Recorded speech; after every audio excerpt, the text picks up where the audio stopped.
மயமான எதிர்காலம் என் உள்ளத்தில் தெரிகிறது. ஊன்றினால் போதும், ஊற்ற வேண்டியதில்லை. என்ன சார், ஏற்கனவே வாட்ஸ்அப்லேயும் யூடியூப்லேயும் வந்து கொட்டுது செய்தி, நீங்கள் வேறு புரியாமல் பண்ணுறீங்களேன்னு சொல்லிட்டு ஒரு நண்பர் சொன்னார். என்னங்க ஊற்றினார்? அந்த மாதிரி ஒரு பையன் அவருடைய பிள்ளை வந்து படிச்சுட்டாராம். என்னவா, அவர் பிஇ முடிச்சிட்டாரு, எம்பிஏ முடிச்சிட்டாரு, அப்புறம் எம்ஃபில் முடித்தார், அப்புறம் பிஹெச்டி தான் வரிசையாக படித்து முடிச்சிட்டாரு. ஆனால் ஒரு வேலை சரியாக போக மாட்டேறான். வீட்டில் இருந்துக்கிட்டு பொழுதுனைக்கும் இதை லேப்டாப்பை பார்க்குறான், இல்லாட்டி அந்த கம்ப்யூட்டரை பார்த்துட்டு பொழுதுனையும் பண்ணிட்டு கிடக்குறான். வேலைக்கு போக மாட்டேறான். எனக்கும் இப்போ ரிட்டையர்ட் ஆக போகிறேன், என்ன செய்யப்போன்னு தெரியல, பொண்ணெல்லாம் கல்யாணம் பண்ணி கொடுக்கணும் அப்படின்னு சொல்லி வருத்தப்பட்டார். சரிங்க, அதுக்கு என்ன செய்யலாம் அப்படின்னார். அப்போ தான் ஒரு நண்பர்கிட்ட அழைச்சிட்டு போனப்போ சொன்னார், ஊன்றினால் போதும், ஊற்ற வேண்டியதில்லை அப்படின்னு சொல்லி சொன்னார். ஒன்றும் இல்லை, ஒரு செடியை கொடுத்து 2 பேருக்கு 2 செடியை கொடுத்தார். ஒரு தம்பிகிட்ட வந்து ஒரே மாதிரியான செடி உயரம் ஒரே இதை கொடுத்து வளர்த்துட்டு வாப்பான்னு சொன்னார். அவர் போய் என்ன பண்ணார், இங்கேருந்து 2 பேர் கொண்டு போய் வளர்த்தார்கள். ஒரு தம்பி என்ன பண்ணார், அதில் வந்து நல்ல குழியை வெட்டி அதில் நிறைய தண்ணி ஊற்றி, தினம் தண்ணி ஊற்றி, தினம் வந்து உரம் போட்டு, தினம் அதுக்கு தேவையான பூச்சி நோயெல்லாம் பார்த்து வளர்த்துக்கிட்டு இருக்கிறார். இன்னொரு தம்பி போனார் பாருங்க, அது ஒரு கொல்லப்புறத்துலேயே எங்கேயோ ஒரு இடத்துல நட்டு விட்டு அவர் போய் சேர்ந்துட்டார். எங்கே வேறு வேலைக்கு போயிட்டார். மழை வந்துச்சு, மழை வந்து அடித்து நொறுக்கணுன்னு வளர்ந்து விட்டது.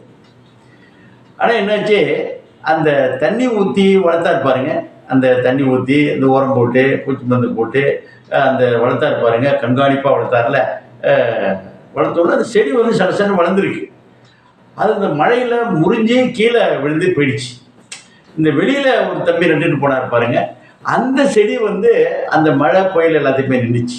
இதில் என்ன கணக்குன்னா, அதான் இந்த தம்பி வந்து செடியை வச்சார தவிர அந்த பக்கத்தில் இன்னொரு மரம் இருக்குது, மரத்து கீழே வச்சுட்டார். மரத்து கீழே வச்சா ஒளிச்ச இருக்கை என்று ஒன்று இருக்கும். இந்த சூரிய வெளிச்சத்தை வச்சு தானே ஒளிச்ச இருக்க, அது வந்து வரிசை ஈட்டியுலேஷன் வரிசையாக வளர்ந்துருச்சு. வளர்ந்து போனது மட்டும் இல்லை, வேரும் சரியாக இல்லாமல் இவருக்கு ஏதோ கொடுத்ததுக்கு தண்ணி கொடுத்த உரத்துக்கு பூச்சி மருந்து எல்லாத்தையும் வந்து அதுக்கு வளர்ந்துச்சே தவிர ஸ்ட்ராங்காக வளரும். ஆனால் இன்னொரு தம்பி என்ன பண்ணார், கொண்டு போய் இதை வச்சுட்டு எங்கே அது வெட்ட வெளியில் வச்சுட்டு போயிட்டார். வேறு வேலை போயிட்டு திரும்பி வந்து பார்த்தா அது அப்படியே ஸ்ட்ராங்காக இருக்கு. ஏனென்றால் இங்கே தண்ணி ஊற்றியது வேர் போகவில்லை, எங்கே கீழே வேர் போகவே இல்லை, அது மேலே தான் கிடைச்சி போச்சேலாம். இந்த தம்பி என்ன பண்ணார், இதை வச்சு விட்டு வேறு வேலைக்கு போயிட்டார். இன்றைக்கி அவர் போனாதான் அப்பா இருந்ததுக்குள்ள அவர் இன்றைக்கி போனாதான் வந்து இன்றைக்கி சாப்பாடு, இன்றைக்கி வெளியில் வேலைக்கு போனால் தான் வேலைக்கு போயிட்டு ஒரு பேப்பர் போடுவார். அப்துல் கலாம் மாதிரி ஒரு பேப்பரை போட வேண்டியது, அந்த இடத்துல போய் இன்னொரு இடத்துல போய் அந்த ஹோட்டலில் போய் டேபிள் தொலைச்சிட்டு படிக்க போயிட்டார். படிச்சுட்டு சாயங்காலம் வந்தார், சின்ன வேலை கிடைச்சிது. எல்லாரும் ஒரு ஹோட்டலில் வேலை செய்கிறாங்க, ஒரு இன்னொரு இடத்துல வேலை மளிகை கடையில் போய் மளிகைப்படைய இதெல்லாம் பண்ணதுனால அவர் உலக அனுபவத்தை அங்கே கிடச்சிருச்சு. இந்த தம்பி என்ன பண்ணிட்டாரு, அப்பா அம்மா மாதிரி தான்.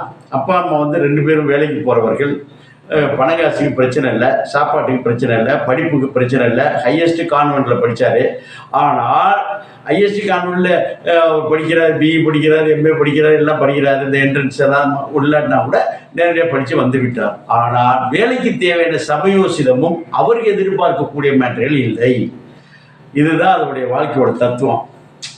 இதெல்லாம் கேட்டு ஒரு தம்பி சொன்னார், என்னன்னாக்கா, இன்னொரு நண்பருக்கு வந்து எப்போதும் தன்னுடைய பையனை பற்றி ரொம்ப மிகப்பெரிய பெருமை.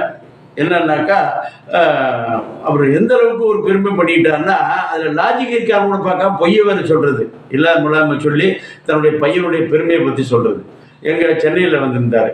இப்படி கேட்டாங்க, உங்கள் பையன் என்ன படிக்கிறாரு அப்படின்ட்டு. எங்கே படிக்கிறாரு? தஞ்சாவூரில் தான். எந்த காலேஜில்? மெடிக்கல் காலேஜில் தான். என்ன படிக்கிறாரு? பிஏ படித்தாருன்னு ஒரு விட்ட போட்டார் பாருங்க. மெடிக்கல் காலேஜில் பிஏ படிக்கிறார். அதில் பொய் இருக்குது, தப்பு இருக்குன்னு தெரியல. பையனுடைய பெருமையை சொல்ல வேண்டும் என்பதற்காக இவரே மாட்டிட்டார். சரிதானே?